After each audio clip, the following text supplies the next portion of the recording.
안녕하세요. 저는 강북에 살고 있는 40대 여자입니다. 제가 오늘 이렇게 사연을 올리게 된 이유는 어이없는 동서의 행동 때문입니다. 동서는 제게 형님 대우를 해주지 않고 식모 취급을 했거든요.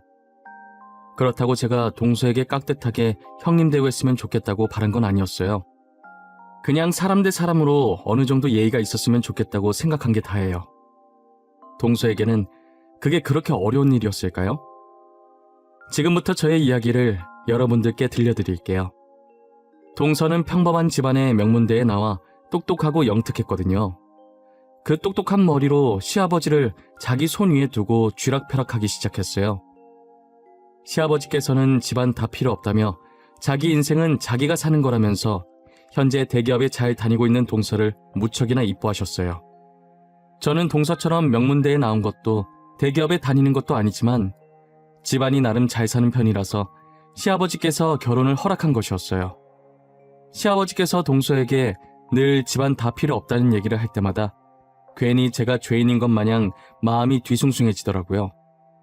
그렇다고 시아버지께서 저를 미워하시거나 시집살이를 시키는 것도 아니었어요. 그래서 저는 시아버지께 아무 감정이 없었습니다. 저희 부부는 시어머니가 돌아가시고 혼자 남은 시아버지를 모시고 살았어요. 저는 항상 시아버지를 친정아버지라 생각하고 지냈고요. 동서는 시아버지께 이쁨을 받고 있어서 그런지 불편한 기색 없이 계속 저희 집에 찾아오더라고요.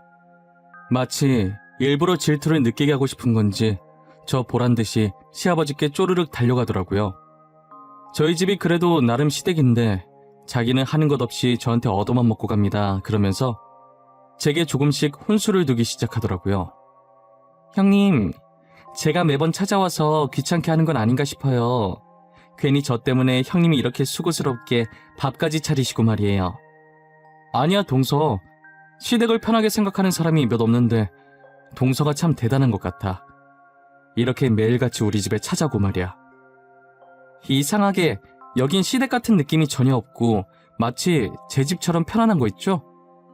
그런데 여기 있는 반찬들 다 형님이 만드신 거예요? 다 내가 만든 거야. 왜? 맛이 없어? 아버님께서는 맛있게 드셨는데 동서 입맛엔 안 맞았나 봐? 네, 제 입엔 맛이 없더라고요. 앞으로 조금만 더 싱겁게 부탁드릴게요. 이제 아버님도 나이가 있어서 짠 건 몸에 안 좋잖아요. 시아버지만 믿고 저러는 건지 동서는 날이 갈수록 저를 무시하고 괴롭히는 정도가 심해지더라고요. 제가 계속 가만히 있으니까 그렇게 해도 된다고 생각하는 모양이에요.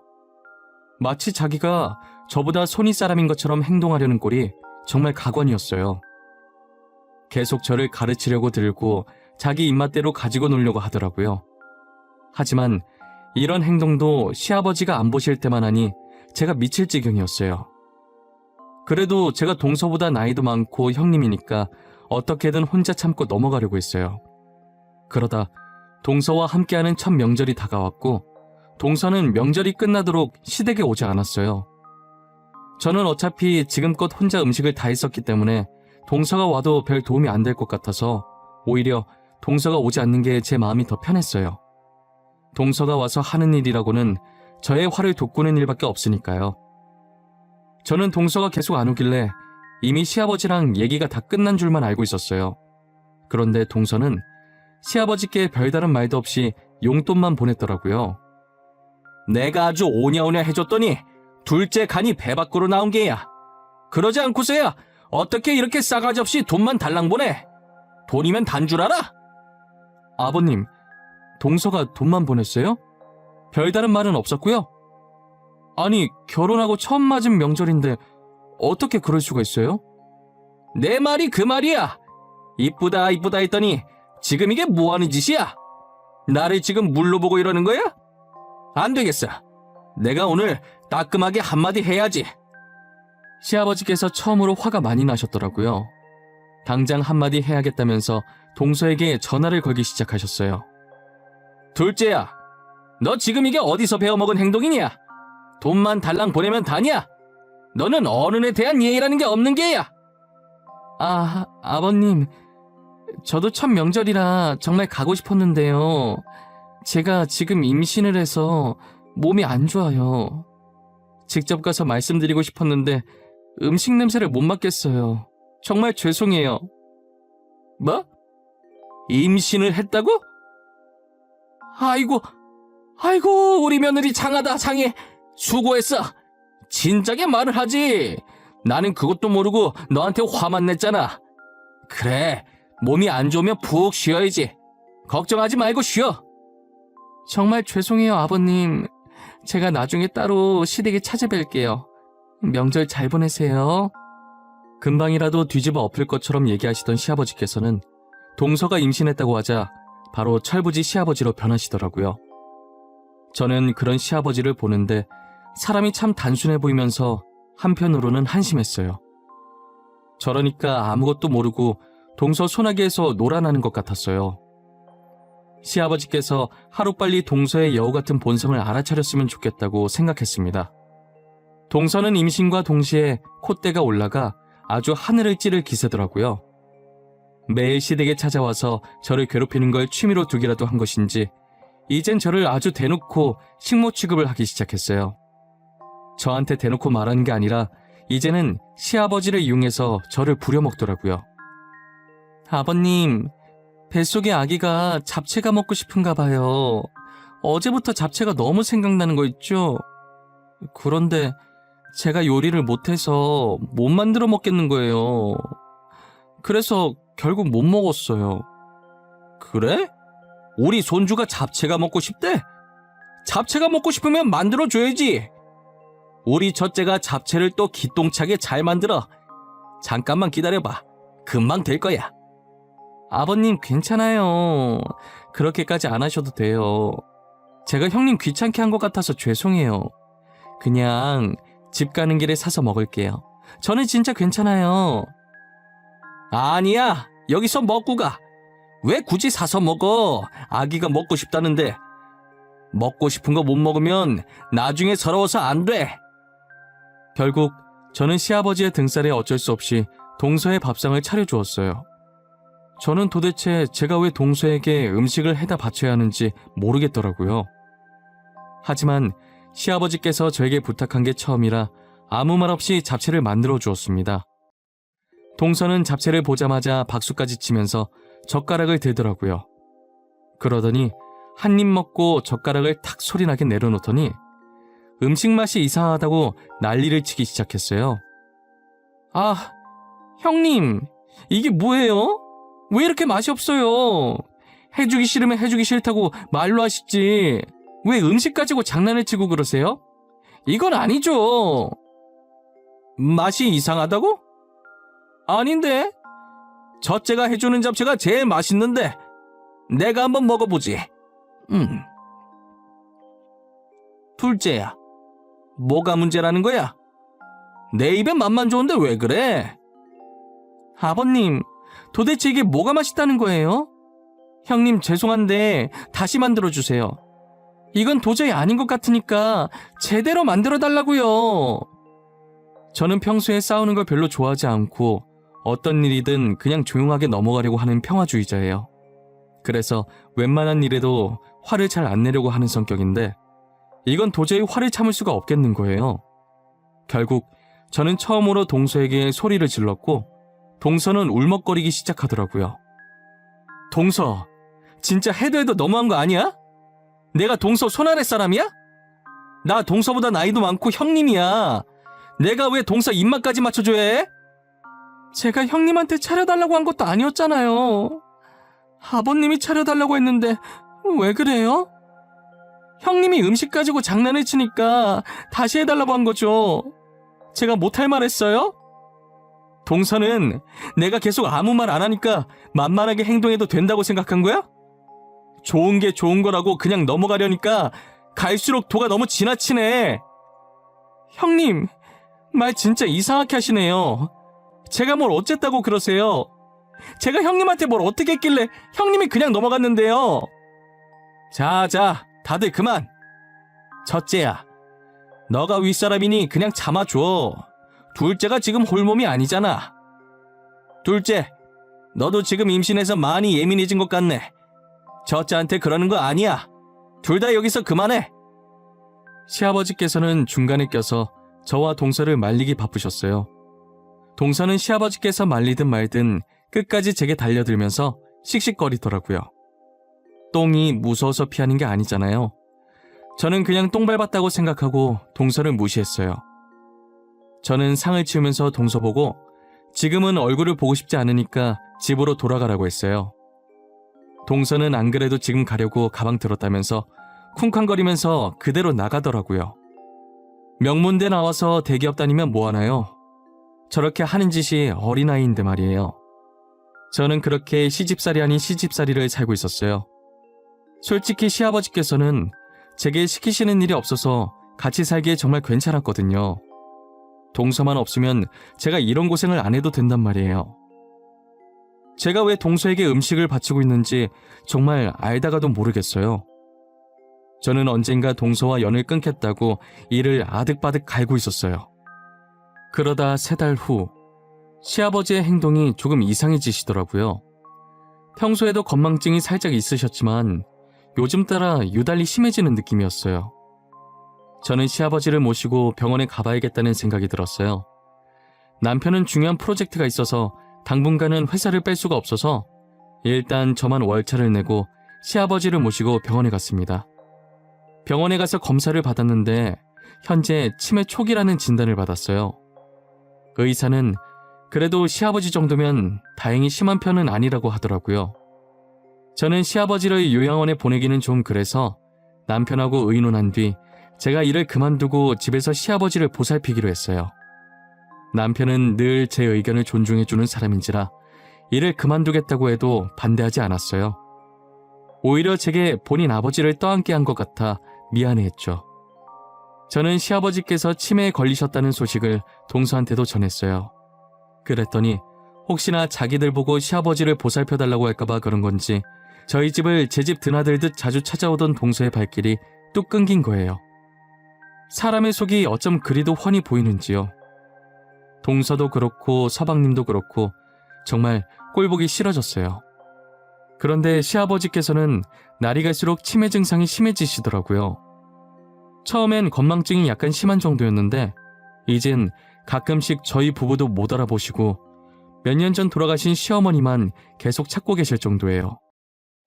정신이 오락가락하시면서 급속도로 상태가 안 좋아지는 시아버지를 더 이상 혼자 감당할 수가 없어서 어쩔 수 없이 요양원에 보내게 되었어요.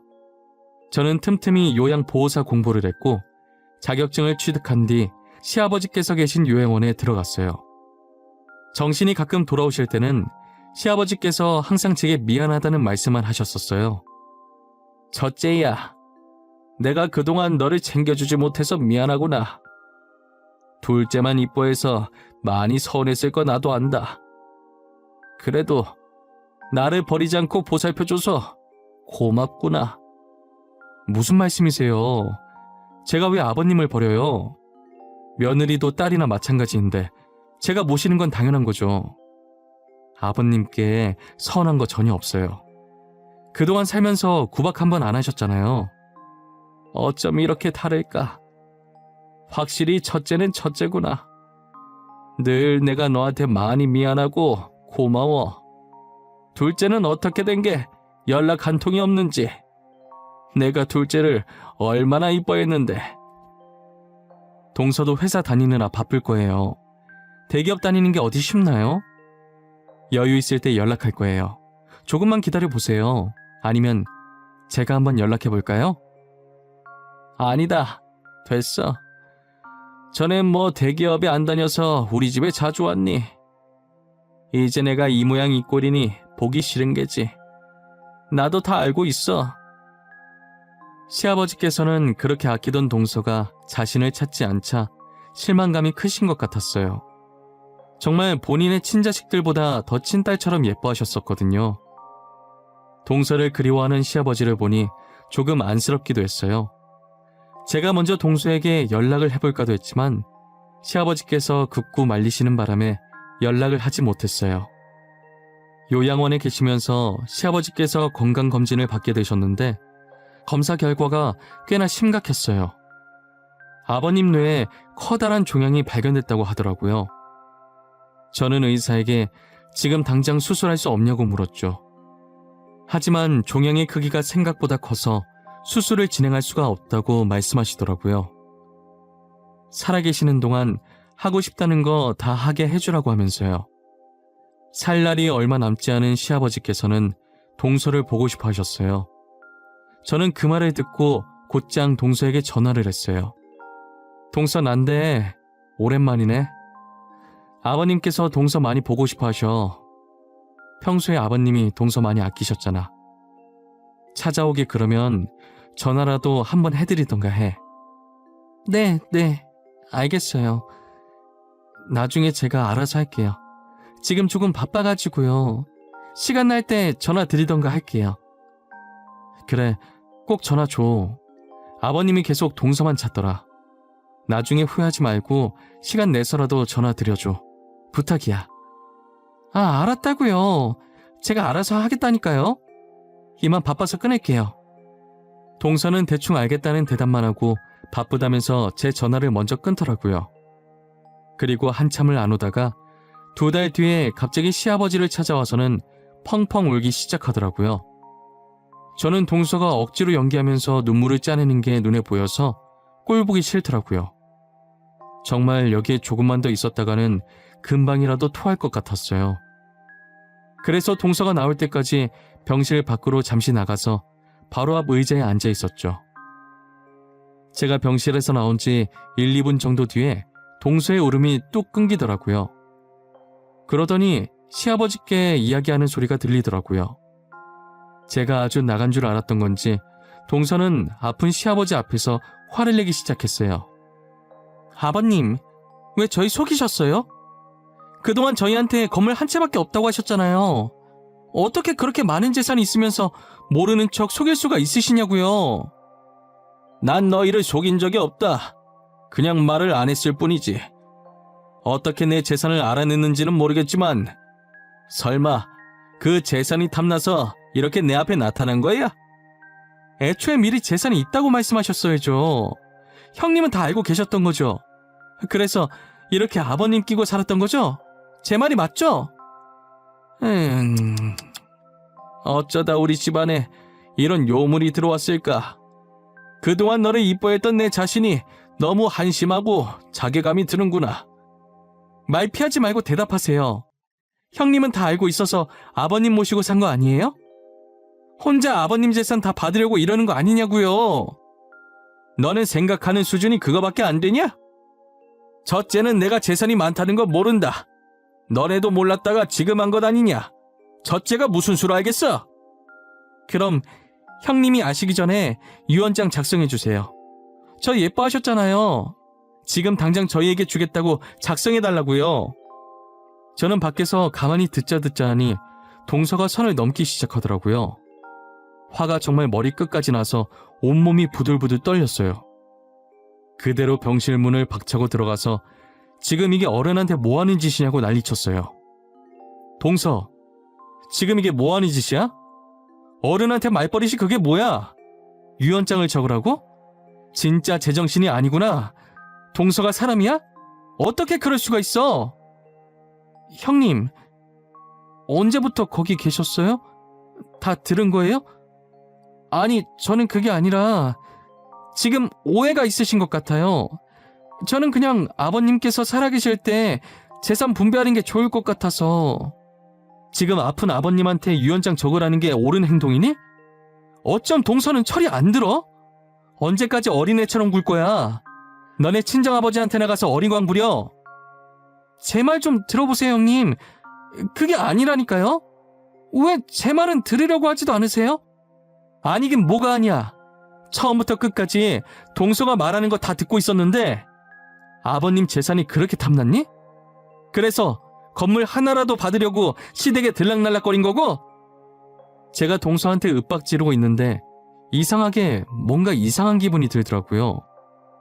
동서의 배 쪽을 보니 이쯤이면 배가 불러있어야 할 임산부가 아주 홀쭉하더라고요.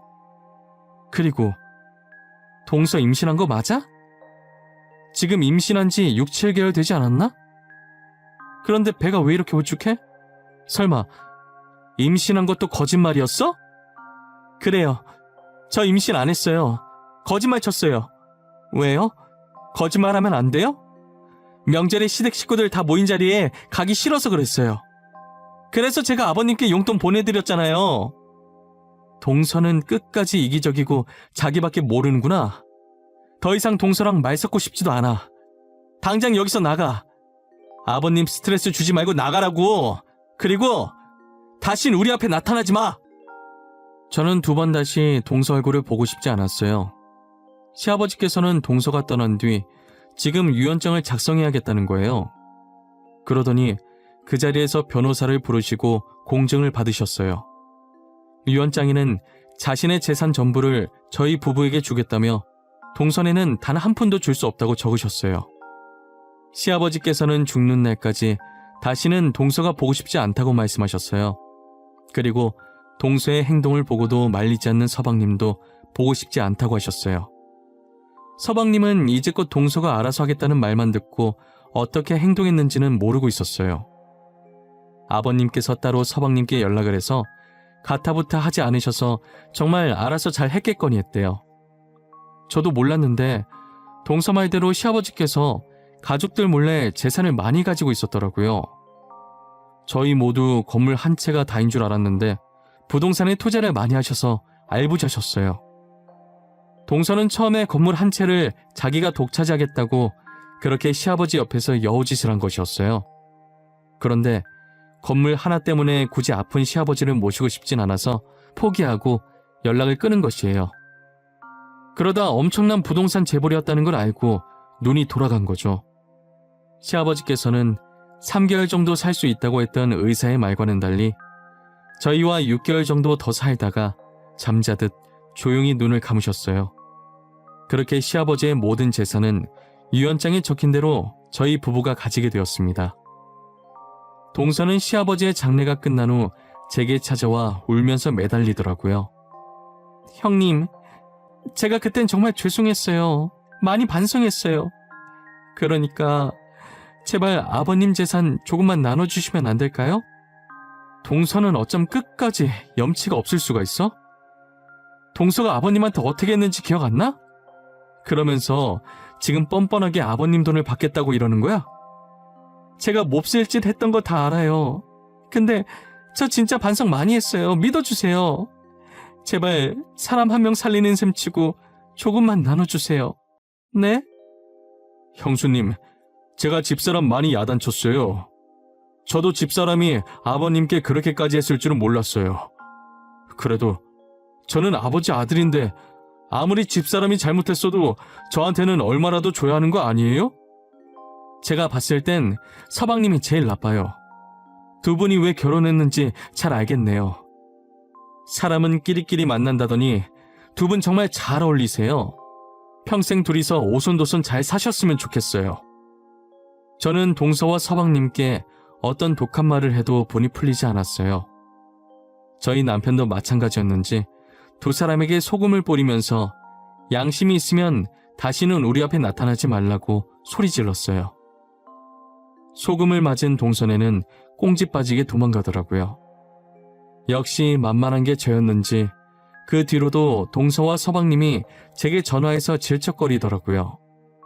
저는 참다 번호를 바꾸고 혹여나 집에 찾아올까봐 이사도 했습니다. 저에게 연락할 길이 없자 이제는 남편한테 전화해서 재욕을 했더라고요. 남편도 화가 나서 적당히 하라고 소리 지르고 번호를 바꿨다고 했어요. 제가 봤을 땐 저 두 사람은 영원히 철이 들지 않을 것 같습니다. 그리고 자신들이 무엇을 잘못한 건지도 모를 것 같아요. 살면서 아버님께 했던 행동들 뼈저리게 뉘우치며 살았으면 좋겠어요.